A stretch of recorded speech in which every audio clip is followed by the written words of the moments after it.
This is McFly Angler.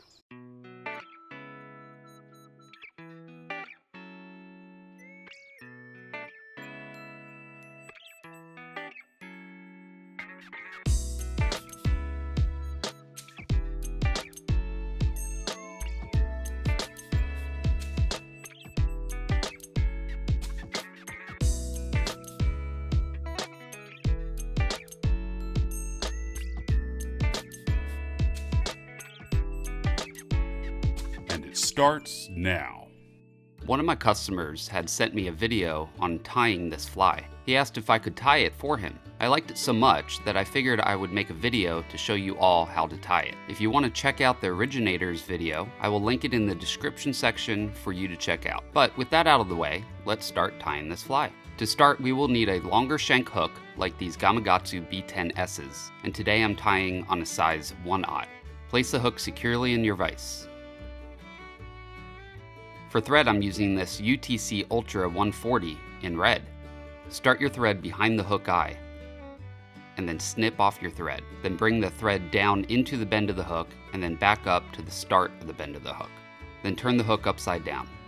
Now we will need some red dubbing. In this case, for some extra flash, I'm going to use this starburst dubbing in red. Pull out a fair amount like so, and then fold it in half. Now tie it into the back of the hook in the center of the bunch. Then pull the forward-facing strands rearward and on the other side and tie those down tightly. Now pull the fiber out and cut it to your desired length.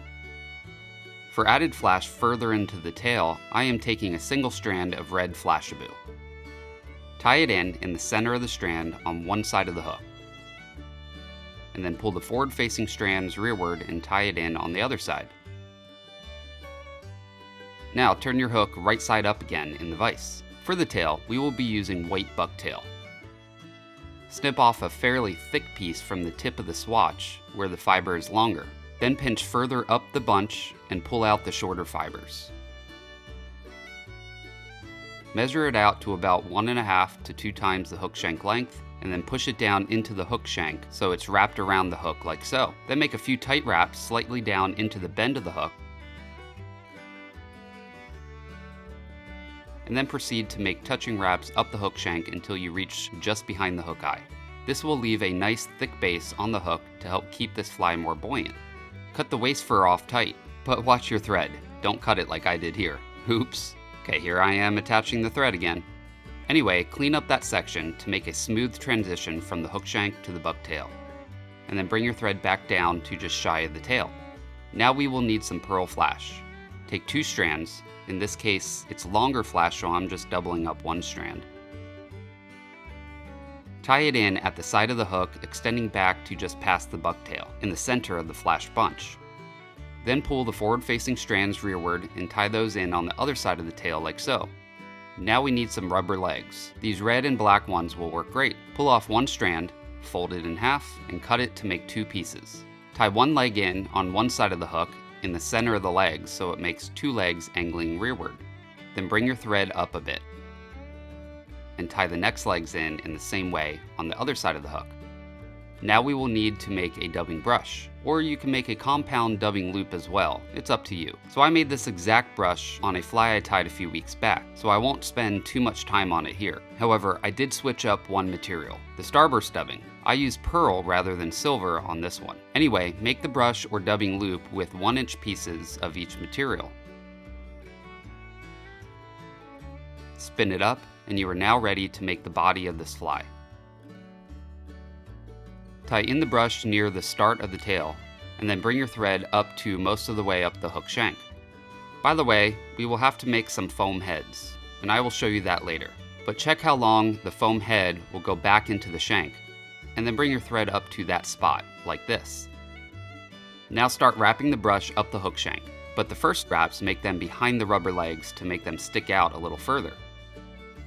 When you get to the second wrap, make sure the brush is in front of the legs,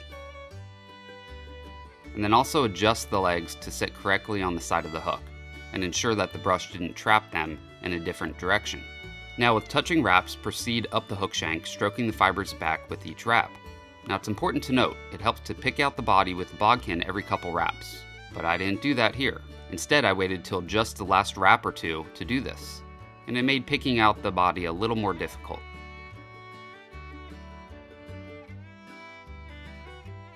Anyway, once it's picked out, pull the brush tight, and then add a drop of super glue for the last wrap to ensure that the body doesn't rotate. After wrapping one time over the super glue, then capture the brush with a couple tight wraps, and use wire cutters to cut the brush off flush.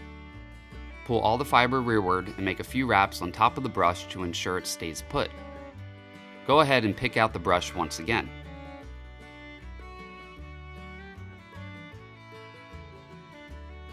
And then clean up the head section with some wraps.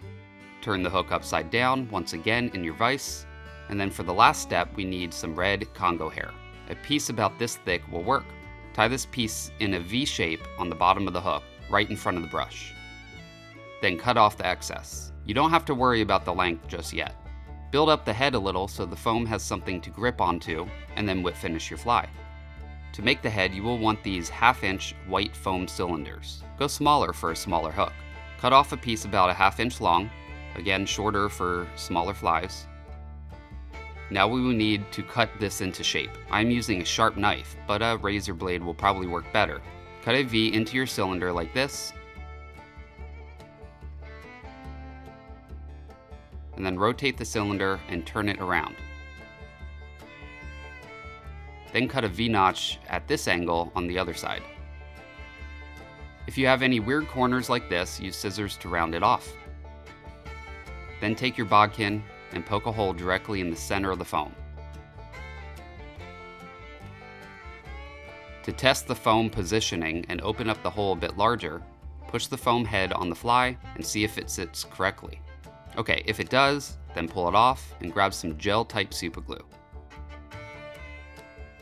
Put a liberal amount of gel onto the head of the fly like so, and then in a quick motion, push the foam head on.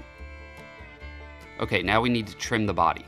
Stroke the fibers out on top like so, and then make a straight cut back so the body is about the same width as the popper head. And then do the same thing on the bottom, and then the sides as well. Now go through and continue shaping the body, trimming off any spots sticking out further than others.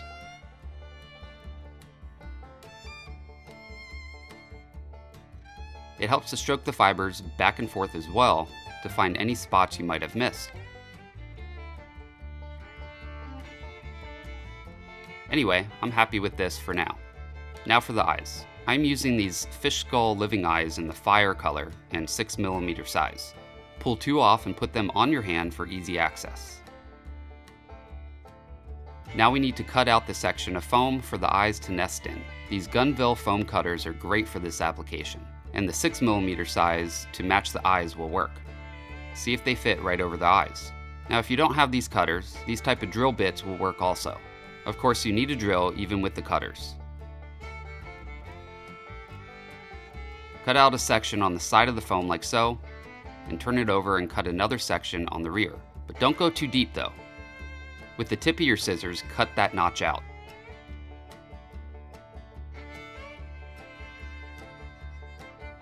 Sorry, the footage is a little blown out here. There was way too much light. Okay, that's better. Now add a drop of the gel super glue and place one eye in. Then do the same thing with the other eye on the other side. The final step is to secure the eyes even more. This flex formula from Solarez is perfect for this. Add a drop over the eye, and then take a bodkin and spread it around, filling up the cavity.